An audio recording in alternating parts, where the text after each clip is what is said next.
दोस्तों, मेरा नाम है जैन दास। मुझे कुछ याद नहीं है। बस मेरा इतना पता है, आँख खुलता है एक दिन बिस्तर पे और मैं उठ के देख रहा हूँ, मेरा घर के बाहर बहुत सारा कोहरा है। ठीक है, कोई बात नहीं। मैं किचन में गया, कॉफ़ी बनाया, पिया। मम्मी पापा नज़र नहीं आए, ना ही कोई लड़की। समझ में नहीं आया कि मैं अकेला क्या हूँ, और ना मैं कुछ पीछे का ज़्यादा याद कर पा रहा हूँ। खैर, मैं कॉफ़ी बना के पिया। उसके बाद मेरे को उसके कॉफ़ी पीने के बाद भी नींद आने लगा। लेकिन मैं थोड़ा देर टीवी देखने बैठ गया। जैसे टीवी देखने बैठा, अचानक से कुछ आवाज़ आता है। ऐसा लगता है कि मेरा बाहर का दरवाज़ा खुला है। मैं जाकर देखता तो देखता दरवाज़ा खुला हुआ है।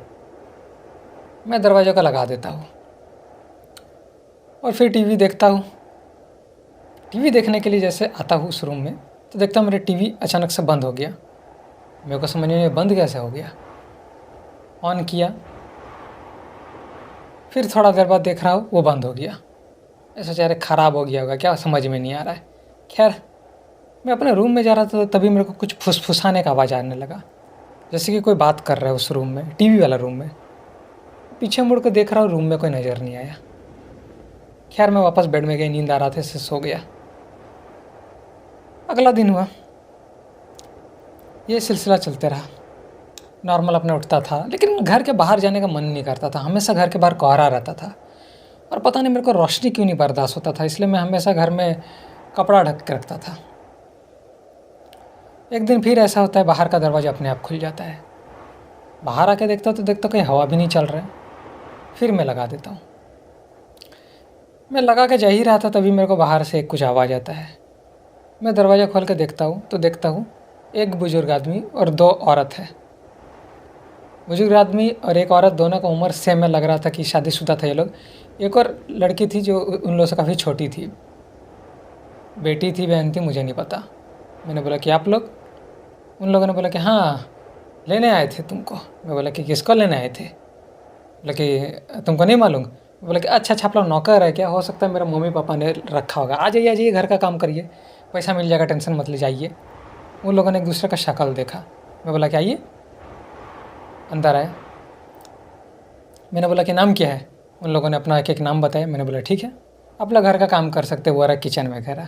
मुझे लगा था कि मेरे पापा ने शायद भेजा होगा, बट मुझे कुछ पीछे का याद नहीं आ रहा था। बस मुझे इतना पता था कि मैं नॉर्मल सो उठता था, इधर उधर थोड़ा बहुत घर के अंदर ही घूमता था। बाहर जाने का ज़्यादा मन नहीं करता था। अगर बाहर जाता भी था तो घर के बस आसपास।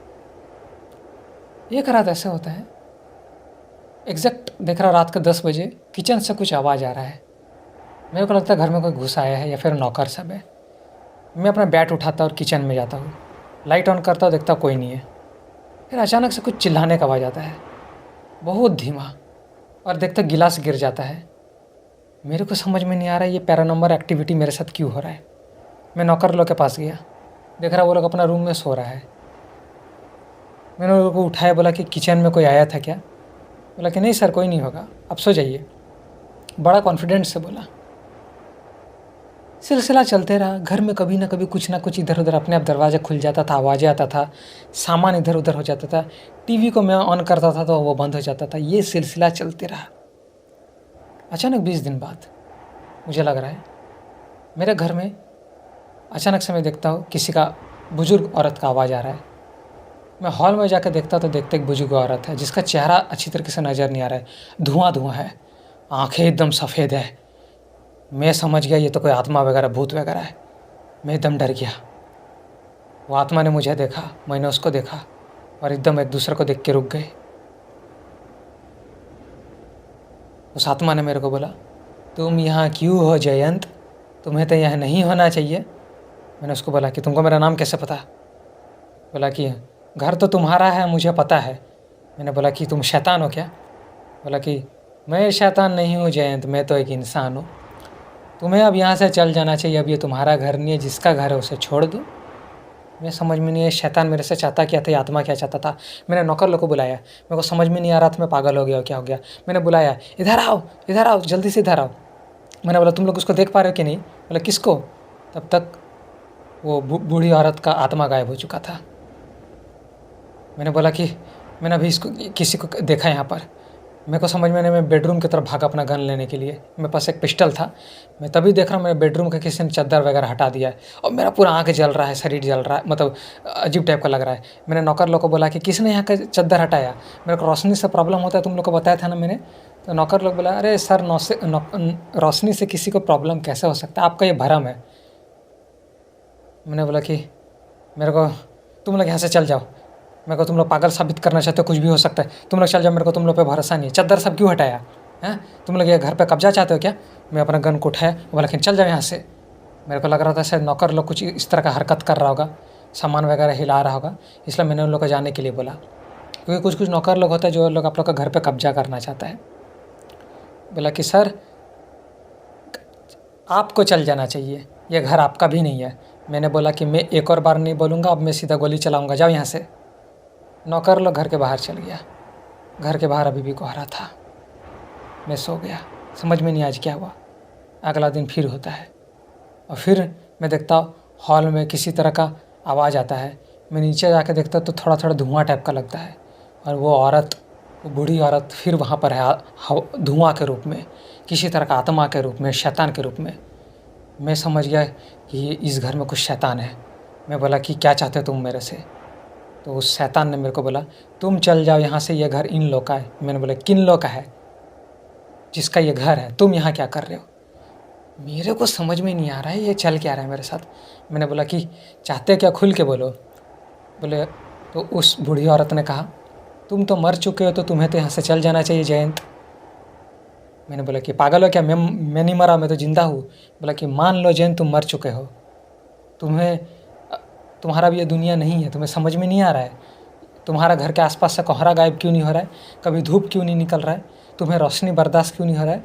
तुम अब मर चुके हो, तुम आत्मा बन चुके हो। तुमने इसी घर का अपना बेडरूम में पंखा से खुद का लटका के सुसाइड कर लिया था, भूल गए तुम? मेरा दिमाग काम नहीं कर रहा है। मैंने बोला ये कैसा हो सकता है? मैंने बोला कि कहाँ है तुम्हारे घर में कोई? कहाँ है तेरे मम्मी पापा? वो लोग तो तुम्हारा घर को बेच के चल गए हैं। कहाँ है तुम्हारी कोई प्रेमिका जिसे तुम प्यार करते होगे जो घर में है? क्योंकि तुमने तो उसी के लिए अपना जान दे दिया था, याद है तुम्हें? मेरे को समझ में नहीं आ रहा हो क्या रहा है मेरे साथ। मैं मर चुका हूँ, मैं आत्मा हूँ। उस बूढ़ी औरत ने कहा कि देखो मैं एक इंसान हूँ और मैं आत्माओं से बात कर सकते हो। तुम एक आत्मा हो, तुम अब ये इस दुनिया से चल जाओ, ईश्वर के पास चल जाओ। अब ये घर तुम्हारा नहीं, इन लोगों का है। तुम हमेशा दरवाज़ा सबको खोल के छोड़ देते हो, सामान को हिला देते हो, टीवी को अचानक ऑन कर देते हो, ये लोग डरता है। चल जाओ अब यहाँ से, अब ये लोग का घर है। तुम्हारे मम्मी पापा ने घर बेच दिया है तुम्हारे मरने के बाद। तुम तो 2 साल पहले मर चुके थे। ये बात सुन के मेरे को यकीन नहीं हुआ कि मैं मर चुका हूँ। मैं भाग के गया अपना पंखा के पास, यकीन नहीं आ रहा था। मैं अपना ड्रॉर वगैरह सब चेक किया, तब मुझे पता चला वहाँ मेरा कुछ फ़ोटोग्राफ था, मेरे मम्मी पापा का फ़ोटोग्राफ था, जिससे मैं प्यार करता था, उसका तस्वीर था और उसमें डेट वही लिखा था, ऐसा 2 साल पहले का। उसके बाद से कोई फ़ोटो खींचा नहीं किया है। वो उस टाइम रील्स का ज़माना था, रील्स लगता था कैमरा सब में। एल्बम बस 2 साल पहले तक का था। मेरा एक पुराना तस्वीर था। इसका मतलब मैं मर चुका हूँ, मेरा आत्मा इस घर में भटक रहा है। जिन लोगों को मैं भूत प्रेत समझ रहा था वो लोग तो इंसान थे, मैं आत्मा हूँ। क्या मैं शैतान हूँ? मुझे नहीं पता, बट इस घर से शायद किसी तरह का लगाव हो गया था, जिसके कारण मेरा आत्मा यहाँ से नहीं जा रहा था। उस रात में बेडरूम में पकड़ के पूरा रात भर रोया। अगला दिन मोक्ष ले लिया, ईश्वर के पास चल गया। इसलिए आप ये गलती कभी मत करिएगा। मरने का आपका आत्मा यहीं रहेगा, वो नहीं जाने वाला। उसको पता भी नहीं चलेगा उसके साथ क्या हुआ है। अकेले रह जाएंगे आप। ना मेरा माँ बाप मेरे साथ रहा, ना वो लड़की मिली, बस एक जल्दबाजी का डिसीजन से। कभी ये गलत डिसीजन मत लेना। बाय। मैं जैसे घर के बाहर निकला, वो नौकर लोग मेरे को मिल गया। वो लोग भी आत्मा ही था। वो लोगों ने बोला कि सर हम लोग तो आपको लेने आए थे, लेकिन लगा कि आपको इस टाइम बताना सही नहीं होगा, क्योंकि आपको यकीन नहीं था कि आप मर चुके हैं, इसलिए हम लोग सही वक्त का इंतज़ार कर रहे थे। चलिए ईश्वर के पास चलते हैं। मेरा पूरा दुनिया बदल गया।